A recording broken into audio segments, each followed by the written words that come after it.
شبکه اجتماعی دلیر مالی. امیدوارم شما خوب و خوش و سلامت سر احوال هستید و عید سعید رمضان خوب گذرانده باشید در پهلوی دوستا و نزدیکا و عزیزا و عیادت گذشته ها. خدا کند که طاعت عبادت همه ما عزیزا را در این ماه شریف به درگاه اذان پاک قبول گردانده باشد. و دیروز یکی از رپسرهای بسیار مشهور میان نسل جوان و میان سال شان امسی یعنی شهباز برای زحمت های روزنامه‌نگاری ما یک رپ زیبایی خواندن که در داخل از فعالیت ما بازگویی میشد. نام رپ هم بسیار نام جالب دموکراتیا و در جمع موضوع رپ بسیار موضوع تاثیرگذار است و من شاد شدم که این برادر رپ سرای ما در چندین رپ های خودش و در این رپ هم به اصل رپ برگشت. شاید برای بسیار از بیننده های صحیفه ما شنیدن رپ خوش نآید، ولی بسیار خواهش میکنم که یک بار این رپ در جمع تماشا کنید، چون بسیار از درد و دعوا و خواهش و آرزو و آرمان های ما مردم تاجیک چه در داخل چه در خارج در این رپی سرای شهباز یعنی شان امسی هست و بعد از شنیدن این رپ باز صحبت ادامه میدیم.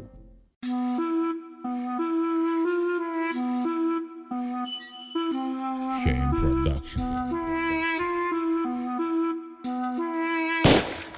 Demokratija monen maram bogum ga poma monen ja boraj kurpa berun baroron poma bogum dar doma aj chan chizma norozim haqiqat da i zamon davati balo hay roziyam sum doroy monotonistan jak shtara serkada tipa me khostan neki как ta derkadan bod garibi kam bagale joshida partotan suma dala bi kam bagale dotan taba suma hama reklama da internet hotami toyan io dili kam bagal doran io bachiz boyan io khidakadan baze korallo matibe basum doru دم شب سلامتی نتو بود نداره کیسه یا نداره کیسه کی خوبش بدیشی کمش دکسه نرسه حیسه جیزه همیه برزمیانی خطه محکم بند مستی رو بینی مبینی که ای بار دمکن دموکراتیا مانن مرم بگم گپاما ای دلگوی آرامای فکر نکنی رامای شون کرالی رپای ها لکرالی نیدستوینی ای پالیتیکا مترسه میخونه رپی ادستوینی گفته به دقیقت نخونم رگی ما رپر پرشون حقیقت میخواهی گیرده تا بین پره رپر رو برای خیلی پاشی مردم ای خدانه ای حدیثه تیوه میترسه ما کمیر یفتم دا بین ژورنالیستا دلیلی امومالی براتی ما همی خیستو کلمه های به حرفم رپی سولایی کرنم براتم همو نقطه های مجایی حرفای تن رسپکت دمی مردای دکی باری حقیقت بازی میکنن با جانی خد هر یک دقیقه تو که یک حق دیده خدمان از زگ نوشید کنیم شاید یکان سلمانم رسپکت از دست نوشید کنیم حیات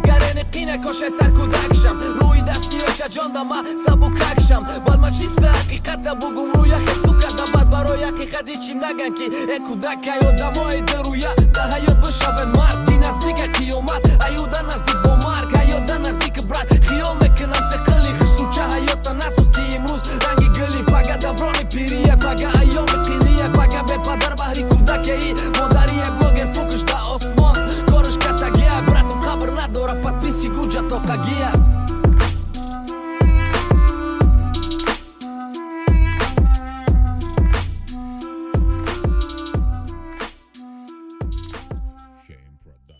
میگذاریم سر اون که بحثی اون که برادر چرا این محبت نامه را خواندن و در داخل رپ بانام دموکرات چند مصرع از ما یادآور شدن. من به نهایت خرسندم که در حد نهایی یعنی مردم همون ترس داخلی که ما داریم از پرابلم ها میگوییم نگوید. مثلا دائم برای من جالب است که چرا در خانه یک نفر اگر برق نباشه در خانه رئیس ناحیه یا رئیس جماعت برق هست در خانه مردم عادی نه مردم همین نمیگن خاموش میستند. یا برای مثال اگر ما معاش 1,500 سامانه داریم نرخ آرد به 360 سامان میرسد و در باره ما نمیگیم خط میستیم یا آب ما برای چند روز قطع میشود به ضرر کدام یک شرکت ساختمانی و باز صدها نفر اهالی از نبودن آب نمیگن خاموش میستند. یا راه ما 10 سال شد تعمیر ندیده است و صدها ساکن با همون راه هر روز میرود میاد هیچ جا گپ نمیزنیم و این ترس داخلی من نمیدونم در کجا در این مردم جا شده است که من فکر میکنم که همون بی برقی بی آبی بی راهی همون برابر مقامات امنیتی و انتظامی تفتیشاتی هم برابر ما دارند، ولی نمیدونم که این ترس در داخل مردم ما از کجا جا شده است که اقلا از نبودن آب و برق و راه و مکتب و نمیدونم تندرستی و ورزشگاه و اینا هم نمیگیم دیگه. برای همین این برادر ما شان امسی هم چند جمله های زیبا در داخل رپش جا کرده است که منم دردی گفتنی دارم. میگه یک بار اجازه گفته است که منم از کلپا بیرون پا دراز کنم، یعنی حرفای ناگفته من نقطه ها و خب با قول با محبت کرده است، یعنی از کومیری افتاد در بین ژورنالیست نوبت محبتی برادر شان ام سی است، یعنی شهباز. ولی فکر میکنم که ترس داخلی از یک دیگر، از یک برادری مقامات تفتیشاتی انتظامی و از یک برادر امنیتی که هموطنی ما است، بس دیگر، چون در بالا گفتیم که همونا هم مثل ما به برق و به آب و به مکتب و به راه هستند باور داریم و بیاد پرابلم های داخلی خودمون من بسیار خوش میکنم که همین گونه توسط رسانه های داخلی خودمون بگوییم، همین گونه توسط رپسراهای داخلی خودمون بگوییم که این پرابلم ها در داخل وطن حل شود. من بارها در این باره گفتم و باز اینجا بار دیگر تاکید میکنم و درود به برادر شان ام سی شهباز میگم که توسط این رپش مرا یادآور شد. باز یک بار دیگر بگم که کی ما انتظار شیم که کدام یک بلاگر و ژورنالیستی خارجی، البته در داخل ناخونک بدبخت ها به قول معذرت، بیاین از نبودن آب و راه و افلاسی دهه و زادگاه ما بگن یا از طرز خدمت رسانی بدی مهمانخانه و آشخانه های ما بگن. چرا آنها باید بگن؟ خوب نیست که ما بگیم در داخل وطن با خودمون اینجا حل کنیم، چون اکثر وقت بچهای داخل وطن برای ما میگن که دلیر تو چرا ناتوان بینی فقط از پرابلم ها میگی؟ نه، انصافا ما از پیشرفت ها نیز میگوییم، ولی وقتی که ما میگیم که سرقانون کشور تاجیکستان کشور دموکراتی است، در باب اول سرقانون آمده است، پس بیا در برابر پیشرفت ها ما زیاتر پرابلم ها را بگیم، برای که اودیتور زیادی صحیفه من مردم داخلی تاجیکستان است و بیرون از اون کمتری نمیبینن تا اینکه پرابلم ها در داخل وطن حل شود، شرمنده رسانه های خارجی یا بلاگری و سیاهای خارجی نشویم. و درود میگم به برادر شان ام سی شهباز که به این موضوع توجه کرد. خدا کند که آینده این رپ زیبای دموکراتیش کلیپ کند و توسط کادر و نماهای بسیار زیبا اعتراض و حرف و پیام باز توسط این رپ برادر شهباز هم برسانیم. و در این روز اید باز هم برای ما یک فضای عیدانه ساخته دارم چند مصرعی که در داخل این رپ برای ما بخشیده است و من پیش خودم مسئولیت، اعتماد و یعنی وظیفه ما ده چند میکنم که بازم در پی خدمت مردم باشم صاف دلانه. و یک مسئله دیگر که امروز که ما چند لحظه عید کردیم در داخل شهر، وقتی که با نقلیات جمعیتی میگردیم با اتوبوس و میکرو اتوبوس در شهر دوشنبه، مردم در یک حالت عجیب به ما نگاه میکنن، فکر میکنن که یعنی یک نفری که در جامعه کمتر اگر شناخته شد این کم باشد، باید حتما با مردم دست نورست باشد، باید او را حتما مردم جستجو کنن، سالها و ماها نبینن. ولی فکر میکنم که زمان رسید است که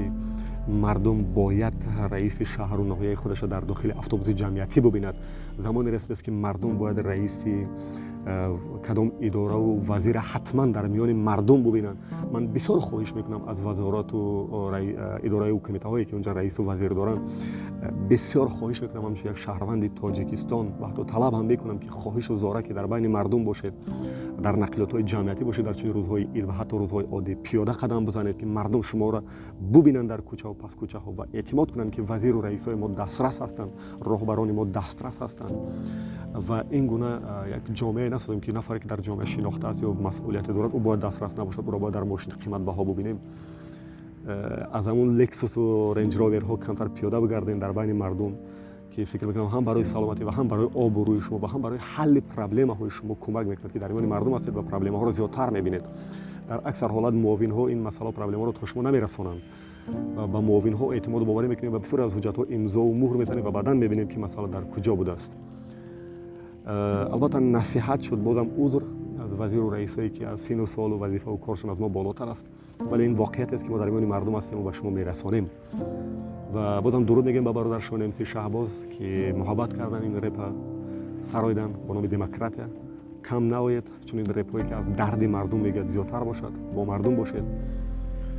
و خواهش میکنم از برادرایی که در مقامات انتظامی و امنیتی و تفتیشاتی کار میکنن، نسبت من و ما و عموما جوان و میان سال هر عزیزی که از پرابلم و مسئله و پیشرفت و مشکلی های وطن آشکارا میگوید سختگیر نباشید. این پرابلم ها را ما یک جا در داخل وطن حل کنیم. بگذار بگیم به آبی و به برقی و به راهی و به مکتبی و به ورزشگاهی و به های دیگر ما که ما حل کنیم در داخل. چون در رپشون برادرشون هم یک اشاره کردن که اگر گویم میگن که کودک است دیگه فلان و بسمدان. خلاصه امیدوارم که ما در فضای یکدیگر فهمی میتوانیم این وطن از پرابلم های زیاد آزاد کنیم، از کروپسیا، از بحث محلگرایی، از بحث عائله و خویش و تباربازی، از اینا میتوانیم در یک جایی خلاص کنیم اگر бачаҳои мақомотҳои интизомӣ, тафтишотӣ ва амниятӣ ва журналистика ва фаъолои шаҳрвандӣ ву мисли бародар реп хонҳо, мисли шонемсӣ ки миллионҳо мухлис дораду дигар аҳли зиё ки бетараф ҳастанд мутаассифона имшаб рӯз ҳунармандо ва сарвандаҳои мо аксар вақт ки оно аудитория зиёд доранд метавонем дар якҷоягӣ проблемаҳои ватана ҳал кунем то ин ки ба берун набарояд, ба расонаҳои байналмилалӣ набаромада дар дохили ватан ҳал шавад. Агар дар якҷоягӣ кор кунем ва ба якдигар монеа эҷод накунем ва идтон бозам муборак бошад. худо кунад ки файзу баракат дар хонадони шумо биреда, дар хонадони ҳар тоҷику тоҷикистоние ки дар дохил ва дар берун аст. нигоҳ накарда ба назарандешҳои сиёсиву иҷтимоиву фарҳангие ки мо дорем, ҳар куҷое ки дунё ҳастед, тоҷикистон барои мо ватан аст. худо кунад ки дар ватан боз якдигарро бубинем. муҳоҷирои азизе ки бештар дар федератсияи русия ҳастед, дуруд барои шумо ки аз мо дастгирӣ мекунед, моро бо VPN мебинед ки барои фаъолияти баъдии мо асос мегузоред шумо. бозам дар идома агар бо VPN бубинед мо шод мешавем, чун ошкоро мегӯем ки аз ҳеҷ ҷое ки маблағгузорӣ намешавем. ягона ҷое ки мо метавонем фаъолияти журналистимонро баъдан идома диҳем ин ҳамин тамошоҳои тавассути VPN-ии шумо аст. бозам иди муборак, саломату сарбаланду хонобод бошед. паёми ҳарвақтаинаи мо зинда бод, солу собод оромиш дар рӯи дунё ва дар Тоҷикистон.